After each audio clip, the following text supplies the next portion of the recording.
నమస్తే, welcome to our channel. నేను సౌజన్య. జగన్ సర్కార్కు ఎన్నికల వేళ ఈసీ మరొకసారి షాక్ ఇచ్చిందనే చెప్పుకోవాలి. సో ఇంటెలిజెన్స్ చీఫ్ అలాగే బెజవాడ సిపి ఇద్దరిని కూడా మార్చడం జరిగింది. సో ఈ మార్పుల వెనుక ఏమై ఉండొచ్చు, ఏం జరిగి ఉండొచ్చు, ఆగమేఘాల మీద చేసింది ఈసీ అని చెప్పి కూడా కొన్ని వార్తలు వింటూ ఉండడం జరిగింది. వారి అంశానికి సంబంధించి మనతో మాట్లాడడానికి, వారి విశ్లేషణని మనతో పంచుకోవడానికి ఈరోజు మనతో పాటు ఉన్నారు senior political analyst, social activist Krishna Kumar గారు ఉన్నారు. వారితో మాట్లాడదాం. నమస్తే అండి. నమస్తే. ఎన్నికల వేళ విజయవాడ సిపిని అలాగే ఇంటెలిజెన్స్ చీఫ్ని కూడా ఇద్దరిని కూడా ఎన్నికల కమిషన్ మార్చడం జరిగింది. సో వాళ్ళిద్దరూ కూడా జగన్మోహన్ రెడ్డికి సంబంధించి కన్ను చెవులుగా ఉంటున్నారు అని చెప్పేసి అనడం, స్వామి భక్తిని ప్రదర్శిస్తున్నారు అనడం కూడా ఇవన్నీ కామెంట్స్ వాళ్ళ మీద చాలా ఫిర్యాదులు వెళ్ళాయి. సో ఫైనల్ ఇప్పుడు మార్చడం జరిగింది. ఇప్పుడు ఈ సిచ్యువేషన్లో అలా మార్చడం ఏ విధంగా అర్థం చేసుకోవాలి, ఏంటి అంటే ఎంత సాగించుకుందామని చూసినా ఏదో ఒకరోజు ఎక్కడో చోట ఒక ముగింపు దొరుకుతుంది. అతి ఎప్పుడు మంచిది కాదు. అతి సర్వత్రా వర్జతే అంటారు. అంటే అది కుదరదు. తాత్కాలికంగా మీకు బాగున్నట్టు అనిపించవచ్చు, కానీ ఎక్కడో చోట ఎక్స్పైరీ డేట్ వచ్చేస్తుంది అతికి. ఆ ఎక్స్పైరీ డేట్ ఇప్పుడు వీళ్ళిద్దరికి వచ్చింది. వీళ్ళిద్దరికి రావటం వెనకమాల శిశుపాలుడి తప్పుల్లాగా 1, 2, 3, 4 ఇలా లెక్కబెట్టి 100 తప్పులు ఎప్పుడవుతాయి అని ఎదురు చూసి 101వ తప్పు అప్పుడు టక్కన వేసేస్తారు. అట్లాగే వీళ్ళ పరిస్థితి కూడా అంతే. ముందుగా ఆంజనేయులు గురించి మాట్లాడుకుంటే పిఎస్ఆర్ ఆంజనేయులు ఆ మహానుభావుడు ఒకప్పుడు ఉమ్మడి రాష్ట్రంలో ఉండగా హైదరాబాద్లో పనిచేసేవాడు. అప్పుడు ఇక ఆయన స్వైర విహారం చేశాడు. తెలంగాణ ఉద్యమం టైంలో చాలా విచ్చలవిడిగా ప్రవర్తించాడు. పైగా ఆయన ఆమ్యామ్యాల విషయంలో కూడా అసలు ఏమాత్రం తగ్గడని, ఒక చిన్న మందు బాటిల్ దగ్గర నుంచి మొదలెట్టి పెద్ద విషయాల దగ్గర కూడా ఆయనకి ఏమీ తారతమ్యాలు ఉండవని ఇలా రకరకాల వ్యాఖ్యానాలు ఉన్నాయి అతని పైన.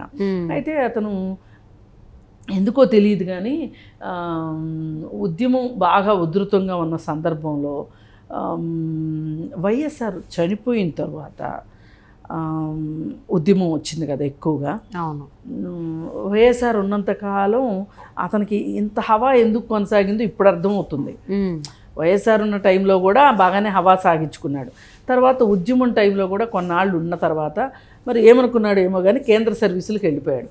కేంద్ర సర్వీసులకు వెళ్ళిపోయిన తర్వాత కేంద్ర సర్వీసుల్లో ఉండి ఎప్పుడైతే జగన్మోహన్ రెడ్డి అధికారంలోకి వచ్చాడో వెంటనే ఆంధ్రాకి వచ్చేసాడు. వచ్చేసి మొదటగా ఆయన చేసిన గొప్ప ఘనకార్యం ఏంటి అంటే, కోడెల శివప్రసాదరావు గారు చనిపోయారు సూసైడ్ చేసుకుని. ఆయన మీద మొదటి బాణం ఎక్కుపెట్టి వాళ్ళ అబ్బాయి షోరూంలో అసెంబ్లీకి సంబంధించిన సామాన్లు ఏవో, సచివాలయానికి సంబంధించిన సామాన్లు ఏవో ఉన్నాయి, అవి దొంగలాగా కోడెల శివప్రసాదరావు తెచ్చుకున్నాడు అనే దాన్ని మొత్తం 70 mm చూపించేసరికి ఆయన దానికి మనస్తాపం చెంది ఆయన ఆత్మహత్య చేసుకున్నారు. ఇలా ఒక్కొక్క విషయం చూసుకుంటే అచ్చెన్నాయుడు కేసు విషయంలో కావచ్చు, అంటే ఎవరి మీద అయితే వాళ్ళని రాజకీయ ప్రత్యర్థులుగా భావించి జగన్మోహన్ రెడ్డి తన ఉక్కుపాదం మోపాలనుకుంటాడో ఆ విషయంలో ఆ ఆపరేషన్ సక్సెస్ చేయటంలో కర్త కర్మ క్రియాగా ఆంజనేయులు ఉన్నాడు. ఈయనది మొదటి నుంచి కూడా ఒక రకమైన బరి తెగించిన మనస్తత్వం, విచ్చలవిడి మనస్తత్వం. ఇక వాళ్ళకి భయము, భక్తి, ఏమి జాలి, దయ ఏమీ ఉండవు. అందుకే జగన్మోహన్ రెడ్డికి అతనికి బాగా సింక్ అయింది. వైఎస్ రాజశేఖర రెడ్డి గారి గురించి చనిపోయిన వాళ్ళ కళ్ళు చారడని కాదు, కానీ ఇంత దారుణంగా ప్రత్యర్థుల పట్ల కూడా అంత దారుణంగా వ్యవహరించిన వ్యక్తి కాదు ఆయన. కానీ ఇక్కడ ఈ విషయంలో మటుకు వీళ్ళిద్దరికీ బాగా లంగర కుదిరి ఈ విధంగా ప్రత్యర్థుల మీద ఏ కేసు పెట్టాలన్నా ఆఖరికి స్కిల్ డెవలప్మెంట్ కేసులో చంద్రబాబు నాయుడిని అరెస్ట్ చేసిన అధికారి వేరే కావచ్చు, కానీ మొత్తం చక్రం తిప్పింది మొత్తం ఆంజనేయులే.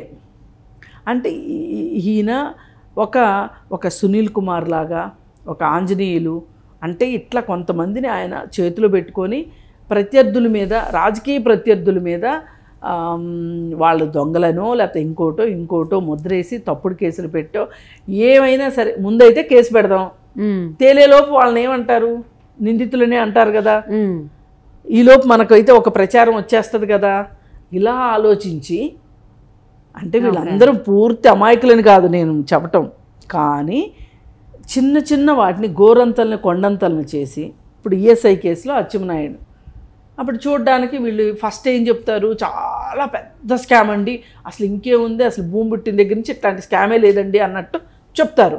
చెప్పి ఇన్ని కోట్లు అన్ని కోట్లు అని చెప్తారు. కొన్నాళ్ళు పోయిన తర్వాత నెమ్మదిగా దాన్ని తగ్గిస్తారు. ఇంకొన్నాళ్ళు పోయిన తర్వాత చావు కబురు చల్లగా చెప్పినట్టు చాలా చిన్న స్కామ్గా చెప్తారు. ఇంకా ప్రజలు ఇవన్నీ పట్టించుకోరు కదా, వాళ్ళు చేశారంటే చేశారన్నట్లే చూస్తారు వాళ్ళని.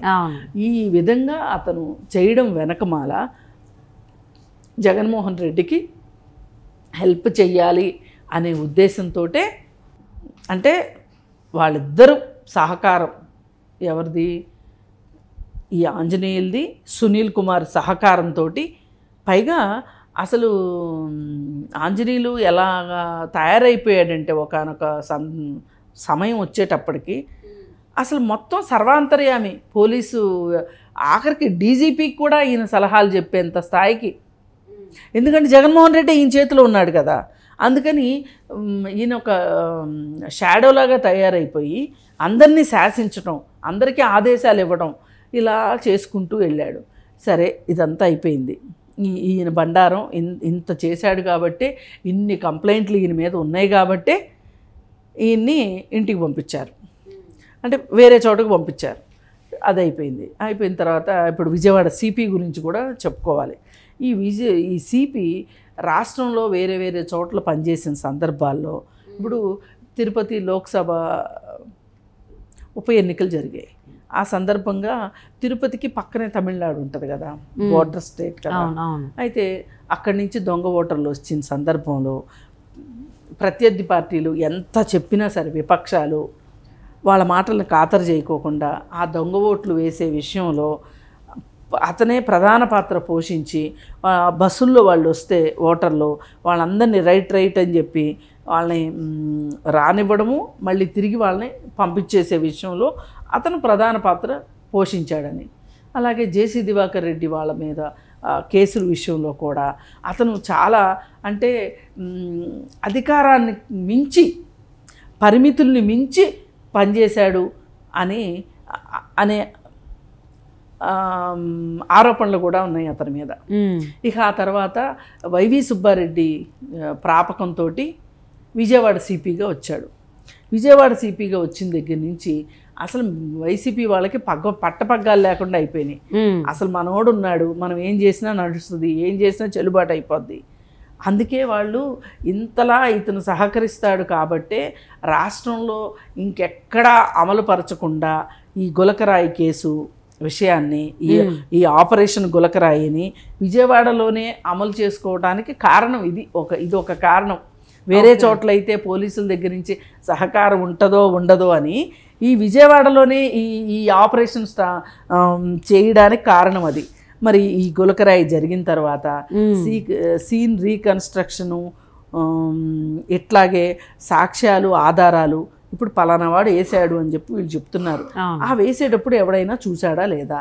ఎవరో చూడుకోకుండా అంతరిక్షంలో నుంచి అయితే పడదు కదా రాయి, మరి ఎవరు చూశారు అనే దానికి లేదు. అంటే సాధ్యాసాధ్యాలు, ఇప్పుడు ఆ గులకరాయి పలానా చోట నుంచి వెయ్యడం వెనకమాల వేసేదానికి ఎంతవరకు జరుగుతుంది, ఎంతవరకు జరగదు అనే విషయం మీద ఏమాత్రం లాజికల్ థింకింగ్ లేకపోకుండా మైనర్ పిల్లల్ని, అది బీసీ సామాజిక వర్గం వాళ్ళు, అంటే వాళ్ళ ఆర్థిక స్థాయిని బట్టి చూస్తే వాళ్ళు చాలా అట్టడుగు స్థాయిలో ఉన్నారు, వాళ్ళు కటికి పేదలు, వాళ్ళు ఆ పేదలు కాబట్టి వాళ్ళ తరఫున ఎవరు వస్తారు, వాళ్ళ తరఫున ఎవరు మాట్లాడతారు అనే ఉద్దేశంతో వాళ్ళని తీసుకొని వెళ్ళి అర్ధరాత్రి మైనర్ చిల్డ్రన్ని అరెస్ట్ చేయటం అనేది చాలా పెద్ద క్రైము. అది చేయకూడదు. మామూలు వాళ్ళు పసిపిల్లల పట్ల అట్లా వ్యవహరించకూడదు, పోలీసులు అసలే వ్యవహరించకూడదు. అంటే పోక్సో యాక్ట్ ప్రకారం మైనర్ చిల్డ్రన్ అరెస్ట్ చేసేటప్పుడు అసలు పోలీస్ డ్రెస్లో వెళ్ళకూడదు. ఓకే, ఒక స్నేహపూర్వక స్నేహపూర్వక వాతావరణంలో ఉండాలి. ఆ వాతావరణంలో వాళ్ళని తీసుకుని వచ్చి అసలు వాళ్ళ పోలీస్ జీప్ ఎక్కించకూడదు. వాళ్ళని విచారించేప్పుడు కూడా పోలీస్ డ్రెస్లో ఉండకూడదు. అంటే ఒక అజమాయిషీని, ఒక అధికార దర్పాన్ని చూపించకూడదు పిల్లల దగ్గర. ఇదంతా పోక్సో యాక్ట్లో ఉంది. మొత్తాన్ని తొంగలు దొక్కాడు. అందుకే ఆ రోజు నుంచినే పైగా ఇంకో అతన్ని అరెస్ట్ చేశారు, దుర్గారావుని అరెస్ట్ చేసి 48 గంటలు ఎక్కడుంచారో చెప్పలేదు ఇంతవరకు. ఇప్పుడు మాలాంటి వాళ్ళందరం గగ్గోలు పెట్టి హెబియస్ కార్పస్ రిట్ వేసుకోవాలి, వేస్తేనే అతను బయటకు వస్తాడు, లేకపోతే ఏం చేసినా దిక్కు దివాణం లేకుండా అయిపోతుంది అంటే ఇక అప్పుడు చచ్చినట్టు ప్రజల దగ్గర నుంచి ఇట్లాంటి విజ్ఞప్తులు వస్తున్నాయి, ఇలాంటి ఆలోచనలు వస్తున్నాయి.